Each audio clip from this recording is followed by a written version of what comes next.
Princess కట్‌లో panels పీసెస్‌గా cut చేసి అతికిస్తాం కదా! అలా కాకుండా సింగిల్ పీస్‌ని ఎలా స్టిచ్ చేయాలో ఇప్పుడు చూద్దాం.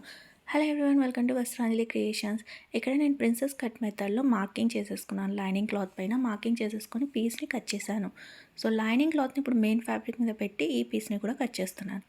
ఇక్కడ స్టిచ్చింగ్ వచ్చేసి ఫస్ట్ ఫ్రంట్ ఓపెన్ కాబట్టి లైనింగ్ క్లాత్‌ని 2 పీసెస్‌గా కట్ చేసి నెక్ ఏదైతే షేప్ ఇచ్చానో ఆ షేప్‌లో కట్ చేసేసుకుంటున్నాను. దీన్ని ఇప్పుడు మెయిన్ ఫ్యాబ్రిక్ పైన రైట్ సైడ్ ఫ్యాబ్రిక్ యొక్క రైట్ సైడ్ పెట్టేసి ఇప్పుడు లెగ్ నుంచి స్టిచ్ చేద్దాం. లోడింగ్ మెథడ్లో స్టిచ్ చేస్తున్నాను. సో నెక్ని ఫస్ట్ స్టిచ్ చేసేసుకోవాలి. మెయిన్ ఫ్యాబ్రిక్ యొక్క షేప్ని కూడా కట్ చేసేసుకోవాలి. ఇలా కట్ చేసుకొని చిన్న చిన్న టక్స్ పెట్టేసుకొని నెక్ని తిప్పేసుకోవాలి. తిప్పేసుకున్నాక టాప్ స్టిచ్ చేసేసుకోవాలి. నెక్ చుట్టూ ఏదైతే షేప్ ఇచ్చామో ఆ షేప్ చుట్టూ టాప్ స్టిచ్ చేసేసుకోవాలన్నమాట. సో ఇలా చేసేసుకున్న తర్వాత ఇప్పుడు మొత్తం లైనింగ్ క్లాత్ని మెయిన్ ఫ్యాబ్రిక్ని మొత్తం అంతా కూడా జాయిన్ చేసేసుకోవాలి. లైనింగ్ క్లాత్ని ఏ విధంగా అయితే కట్ చేసామో అదే విధంగా మెయిన్ ఫ్యాబ్రిక్ని కూడా స్టిచ్ చేసేసుకోవాలి. సో ఇక్కడ మొత్తం అంతా కూడా సింగిల్ పీసే అండి. సో మనకు ప్రిన్సెస్ కట్లో 2 పీసెస్ కట్ చేస్తాం. ప్రిన్సెస్ కట్ మెథడ్లో మార్కింగ్ చేసి పీసెస్ని కట్ చేసి ప్యానెల్స్ని జాయిన్ చేస్తాం. సో ఇక్కడ అలాంటిది ఏమీ లేదు. సింగిల్గానే మనం మార్కింగ్ చేసేసుకొని కటింగ్ చేసేసుకోవడం, స్టిచ్చింగ్ చేసేసుకోవడం. సో ఇప్పుడు మొత్తం లైనింగ్ క్లాత్ని మెయిన్ ఫ్యాబ్రిక్కి జాయిన్ చేసేసాం కదా.